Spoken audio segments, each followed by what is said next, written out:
In this video we're going to look at how we can add a submit button to our form. So we've built our form here, but we've got no way to submit the form. So to do this, we just need to hop over to the content menu from the right hand side. We can see we've got all our available content blocks here. The final one is called submit. That will create our submit button. So let's drag and drop it, and let's put it at the bottom of our form. Perfect, we've now got our subscribe button, which enables us to submit our form. If we mouse over it and click on the edit button, we can change the text.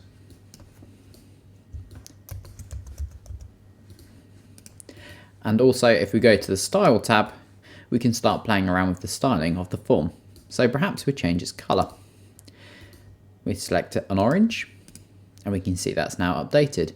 You can also change the fonts, borders, and you can also change the button size. So at the moment it's set to fit text, so the button will only be as wide as it needs to be in order to fit the text in.